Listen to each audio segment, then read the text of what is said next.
Elizabeth black well کو پہلی خاتون ڈاکٹر کہا جاتا ہے۔ 19ویں صدی کے اوائل میں برسٹل میں پیدا ہونے والی الزبتھ امریکہ سے میڈیکل کی باقاعدہ ڈگری حاصل کرنے والی پہلی خاتون ہیں۔ الزبتھ کے 8 دیگر بہن بھائی تھے اور یہ 9 کے 9 بلیک ویل خاندان کے چشم و چراغ تضادات کا ایک مجموعہ تھے۔ ان کے والد سیموئل ایک ڈائسینٹر تھے، یعنی وہ چرچ آف انگلینڈ سے اختلاف رکھنے والے نان کنفارمسٹ تھے۔ تضادات میں ان کا کوئی بھی ثانی نہیں تھا۔ ان کی اپنی ایک شوگر ریفائنری بھی تھی اور وہ غلام رکھنے کے بھی خلاف تھے، یعنی ایک طرف وہ غلاموں سے محنت سے منافع کما رہے تھے اور دوسری طرف انہیں غلام رکھنے سے نفرت تھی۔ انہوں نے اپنی 5 بیٹیوں کو بھی اتنے ہی تعلیمی مواقع فراہم کیے جتنے انہوں نے اپنے 4 بیٹوں کو کیے تھے، اور اس کے بعد سن 1832 میں وہ اپنے بچوں سمیت برسل سے نیو یارک منتقل ہو گئے۔ ان کو امید تھی کہ وہ کیریبائی گنے کی چینی کو شمال میں اگنے والے گنے کی چینی سے بدلنے میں کامیاب ہو جائیں گے، لیکن پھر ان کا انتقال ہو گیا اور جب انہوں نے دنیا چھوڑی تو بالکل کنگلے ہو چکے تھے۔ ان کا آخری سبق تھا کہ شوہر کا ہونا تحفظ کی کوئی ضمانت نہیں ہے، اور شاید اسی لیے ان کی کسی بھی بیٹی نے کبھی بھی شادی نہیں کی۔ بلیک ویل ایک روشن خیال اور معاشرتی طور پر ذرا مختلف خاتون تھی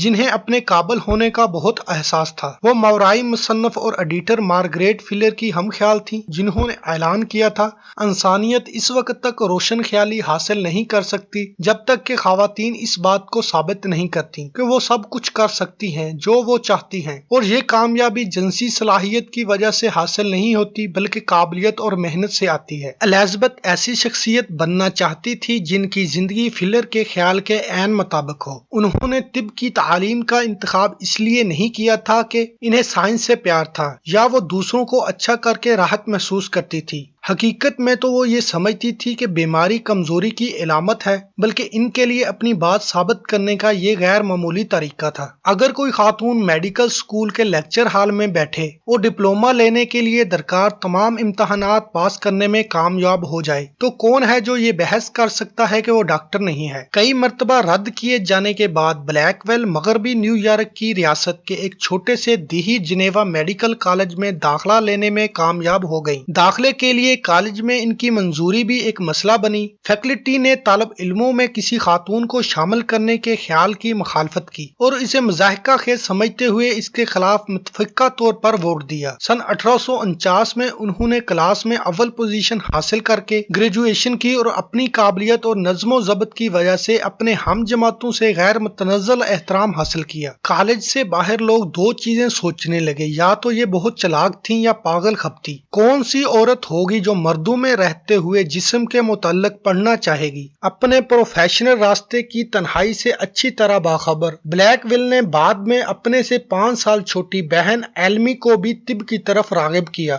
میڈیکل سکول میں طالب علموں کو اصل مریضوں کے متعلق کچھ زیادہ پتہ نہیں ہوتا تھا اور وہاں سے فارغ و تحصیل ہونے والے طالب علموں میں ان کے متعلق حد درجہ لا علمی کا عنصر پایا جاتا تھا۔ بلیک ویل فارغ و تحصیل ہونے کے 3 ماہ بعد اپریل 1849 میں یورپ کے لیے روانہ ہو گئیں تاکہ پیرس میں طب کی عملی تربیت حاصل کر سکیں۔ وہاں انہوں نے زچگی کے ایک سرکاری ہسپتال میں تعلیم حاصل کی اور اسی دوران ایک مریض سے انفیکشن لگنے کے بعد ان کی ایک آنکھ بھی ضائع ہو گئی۔ اس کے بعد وہ لندن چلی گئیں جہاں انہوں نے سینٹ بارتھولومیوز ہاسپٹل میں کام کیا۔ یہیں ان کی دوستی نوجوان فلورنس سے ہوئی جنہوں نے بعد میں بہت نام پیدا کیا۔ سن 1851 میں نیو یارک واپس آنے کے بعد انہیں لگا فیمیل فزیشین کے فکرے نے انہیں مریضوں سے دور کر رکھا ہے۔ اس دور میں تاثر یہ تھا کہ ایک خاتون معالج صرف اسقاط حمل کرنے والی کوئی خاتون ہوتی ہے جو چھپ کر غیر قانونی کام کرتی تھی، اور جیسے پھیلتے پھولتے کاروبار کی انہوں نے امید کی تھی ویسا نہیں ہوا۔ لیکن کچھ ہی عرصے بعد ایمل بھی اپنی میڈیکل ڈگری کے ساتھ ان کے ساتھ شامل ہو گئی۔ پھر سن 1857 میں دونوں بہنوں نے مل کر New York infirmary for indigent women and children قائم کی۔ غریب خواتین اپنے ڈاکٹر کی جنس کے بارے میں زیادہ پریشان نہیں ہوتی تھیں، اور انفرمری بھی ان خواتین میڈیکل گریجویٹس کو جگہ دینے لگی جن کی تعداد آہستہ آہستہ بڑھ رہی تھی اور جو اپنی تربیت ختم کرنا چاہتی تھیں۔ یہ پہلا ہسپتال تھا جس کا پورا عملہ خواتین پر مشتمل تھا۔ سن 1861 میں امریکی خانہ جنگی کے فوراً بعد بلیکویل بہنوں نے اپنے ڈونرز اور حمایتوں کا ایک اجلاس بلایا اور نیو یارک کی خواتین سے اپیل کی۔ اس کے جواب میں ہزاروں خواتین نے وومن سینٹرل ایسوسی ایشن آف ریلیف کے پہلے تنظیمی اجلاس میں شرکت کی، جو بعد میں یونائیٹڈ اسٹیٹ سینٹری کمیشن بنا اور جو جنگ کے بعد کی سب سے بڑی شہری تنظیم تھی۔ بلیکویلز نے محاذ پر بھیجنے کے لیے نرسوں کا انتخاب کیا اور ان کی تربیت کی نگرانی کی، لیکن آخر کار جب یہ بات واضح ہو گئی کہ مرد ڈاکٹر مساوی شرائط کی بنیاد پر ان کی شراکت کو تسلیم نہیں کر رہے تو وہ ان کوششوں سے دستبردار ہو گئیں۔ انہوں نے اپنی توجہ اپنی اگلی کامیابی کی طرف موڑ دی، جو کہ 1859 میں women medical college of the New York infirmary کا افتتاح تھا۔ ایک بار جب انفرمری اور کالج مضبوط بنیادوں پر کھڑا ہو گیا